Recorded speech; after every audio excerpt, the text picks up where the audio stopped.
everyone, my name is Kristen and welcome to Biscuits, the place where we explore all things biscuits. So today we're going to make some chocolate chip biscuits.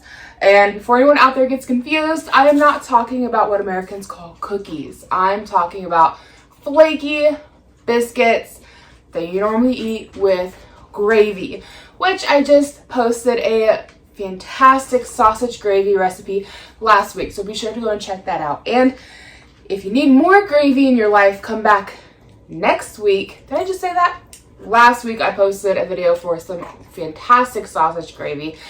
Next week I'm going to be posting a video for chocolate gravy to go on top of these chocolate chip biscuits.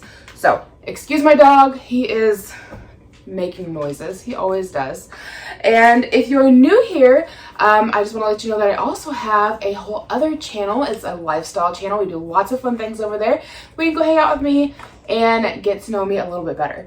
So let's go ahead and get started on these chocolate chip biscuits. And I will say I have never personally made chocolate chip biscuits before, but they sound fantastic and I cannot wait to try them. So what we're going to need for this recipe to start, we're going to need, and all of the ingredients, exact amounts will be listed down below. We're going to need all-purpose flour, chocolate chips. Now I chose to use my kids' leftover chocolate candy. Now Easter, when I'm filming this, Easter is actually tomorrow. So I'm making up chocolate chip biscuits with chocolate gravy for my kids tomorrow to have for Easter breakfast. I just think it'll be super fun and tasty for them. And so I thought I'd share it with you guys. Anyways, the chocolate chips are for my kids' candy from Christmas. Just plain Hershey's chocolate. If you get, like the little Hershey bars sitting around, little chocolate Santas maybe. Easter's coming, you might have some chocolate carrots or chocolate bunnies. Get some Hershey Kisses. Just chop them all up. What I do personally, I chop them all up and I put them in baggies and I stick them in my freezer. And when I need to cook and I need chocolate chips, I just pull those out. So these are technically like chocolate chunks. Whatever, they will work exactly the same. So we've got our 1 cup of chocolate chips. We've got our buttermilk. Now if you don't know how to make buttermilk, go ahead and add in a tablespoon of either vinegar or lemon juice per cup and give it a little bit. It'll start to curdle up. Not really, I don't think curdling is quite the right word, but it'll make your buttermilk for you. It'll work just fine. Then we're also going to be needing some baking powder, baking soda, and salt. I'm using Himalayan pink salt because that's what I have and I like it and it's pretty. Use what you have on hand. Speaking of using what you have on hand, we're rolling into our 6 tablespoons of cold butter. Now you can either use sticks, you can use it out of a tub, which is what I do. I never keep sticks of butter on hand because tub butter works exactly the same. So, I personally, I've never had a problem with it. Mine has salt in it. It's just coming out of my family size country crock. Okay, I don't even know if this is real butter. I think it's a margarine of some sort. I bake with this stuff all the time and I've never had a problem. Use what you have on hand. Please don't go out for anything special if you don't have to. So what we're going to do first is we're going to combine most of our dry ingredients. Hold on one second. First we need to take a couple tablespoons of flour and sprinkle them into our chocolate chips. And you might want to do this in a bowl. I just put it in here to look pretty, guys. This might not work super well. I may have to transfer this. Anyways, you just kind of want to give your chocolate chips a little bit of a light coating in the flour. And this is going to help to keep them from sinking to the bottom of your dish when you combine them with everything else. So just give them a light toss and we'll set those aside for a little later on.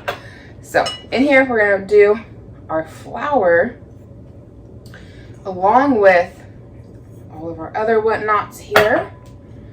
Toss those all in. And then we just want to give it a quick stir to make sure that our dry ingredients are well combined. Once our dry ingredients are well combined, we're going to go ahead and add in our butter.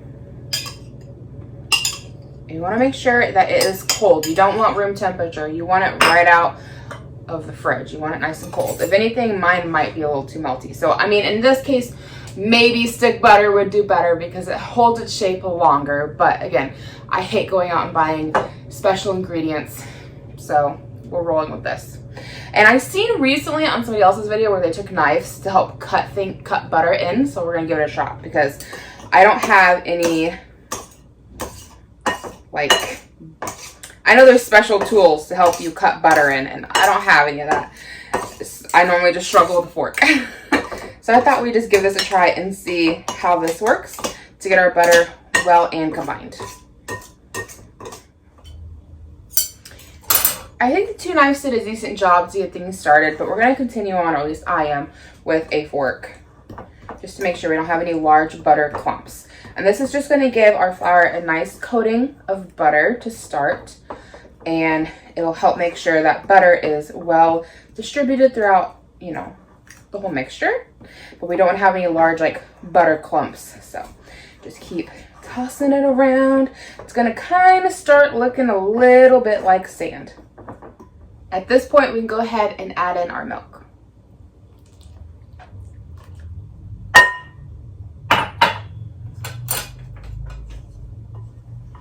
And we just want to gently start to fold this in. This is a batter you don't want to overwork. Okay, so something's clearly going wrong with my flour mixture. So, and like I said, I've never made these before. We're just exploring all things biscuits here. So I'm going to throw in an extra half cup of flour because this is way too liquidy. And we're just going to kind of sprinkle it in a little at a time.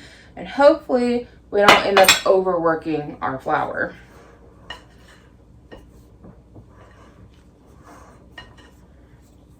Okay, we're starting to get something that looks a little bit more like biscuit dough. So I'm going to take a little bit of this flour here.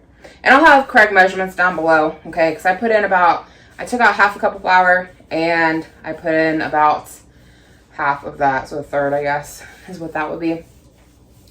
So we're just going to sprinkle some flour out here on our surface, on our work surface. And go ahead and plop this out here on our work surface. And if I didn't mention it, go ahead and set your oven to 350 degrees. Actually, let's do 375. The recipe I found called for 450, but after this little mishap, it has me a little untrusting of that. And I know whenever you do canned biscuits, they go in, I think it's at 350, so that's what we're gonna go with. Okay. A little extra flour here. And at this part, we are going to start working in our chocolate chips. Just doing a little bit at a time, and we're gonna kind of work this with our hands to try to get things well and combined.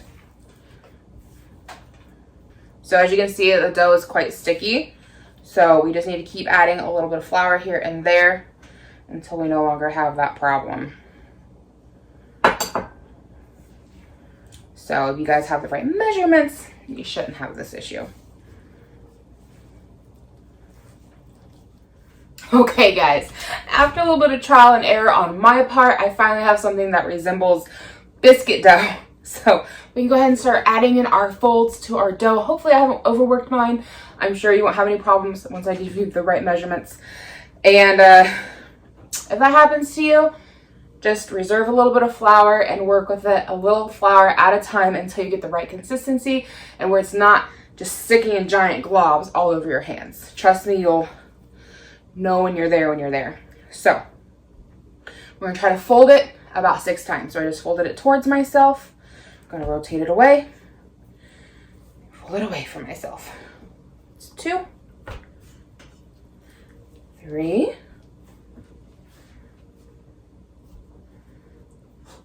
4,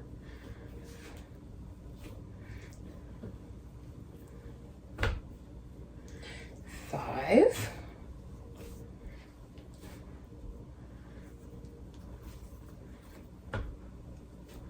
and 6. And as you guys, I'm sure, have noticed, I have gone through and already combined my chocolate chips. I kind of did that as I was going with everything. A little extra flour to keep it from sticking to my table. Okay, and we are ready to kind of press it out a little bit. We want our biscuits to be roughly an inch or so high. And we should hopefully get right about 8 biscuits. If a chocolate chip pops out, just shove them back in. It's all good. Okay, and then you can use a mason jar if you want to, or you can buy a fancy biscuit cutter. Again, use what you have on hand. That's my thoughts on it. I've got this glass from the Rainforest Cafe. Looks like it has a fairly decent sized diameter to the lid for, you know, good sized biscuits. So that's what I'm gonna use. Last time I used something smaller and I ended up with itty bitty biscuits. So before we get this far though, we need to grease up a pan. So I'm gonna use a pie pan. That way I get one guy in the middle, everybody around the side, and the biscuits can kind of climb up the side of the pan. I always find that when you do biscuits, use actual butter or, you know, whatever you got in a tub to grease up your pan. Don't use nonstick spray. Don't ask me why, but it just makes it taste better. Okay, using a paper towel, you can get a decent amount of butter and just grease up the bottom of our pan and bring it up along the sides. This is fantastic for any kind of baked good. If you're making brownies, a cake, muffins, use actual butter or, you know, margarine. Don't use the non-stick spray.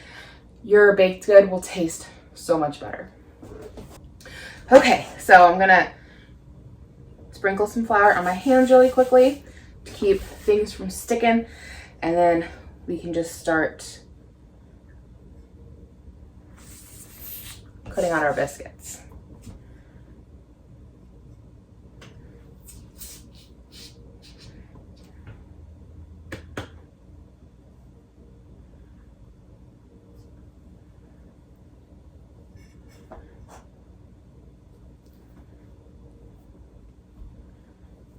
Okay, my biscuits are looking like they're gonna be humongous, so I may not get the full 8, maybe choose something a little smaller. I've heard 2-inch diameter is best.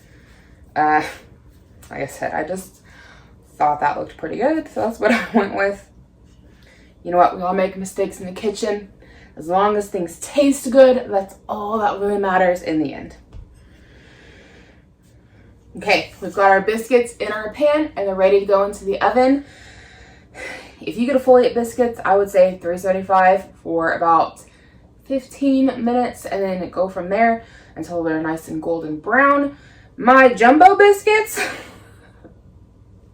we're gonna do 375 and I'm going to do 15 minutes and check on them because they might take a little longer. Okay guys, our chocolate chip biscuits are finished. They look beautiful. I did check them with a toothpick to make sure they came out clean. That's one little trick you can do with any baked good. Pop a little toothpick in there. If it comes out clean with nothing stuck to it, you're good to go. If you still like you got batter on it, put it in for an extra 5 minutes and kind of bounce back and forth with it that way until it's fully finished. Also finished up my chocolate gravy, but again, you're gonna have to wait until next week to see the recipe for that. So let's go ahead and get one of these biscuits out and give it a taste.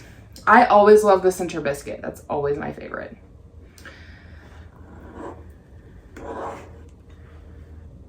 Okay. These are so piping hot. I did let them sit a moment. I thought maybe it'd help, but they're very warm. Oh, they just fall apart. That and all the chocolate melting all around the sides and edges. Gotta have a little bit of butter on our biscuits. Little butter. Okay, let's give it a taste. Now, you can't eat biscuits with your hands, but this is very hot with melty chocolate, so I'm going to use a fork. That's so good, you guys. Oh my gosh. I've never had chocolate chip biscuits before, but holy cow, that is delicious. Y'all gotta try this recipe. That is so good. Okay, guys, thank you so much for hanging out with me today. Don't forget to go check out last week's recipe and stick around for next week's recipe. That's it for me. Thank you so much for watching.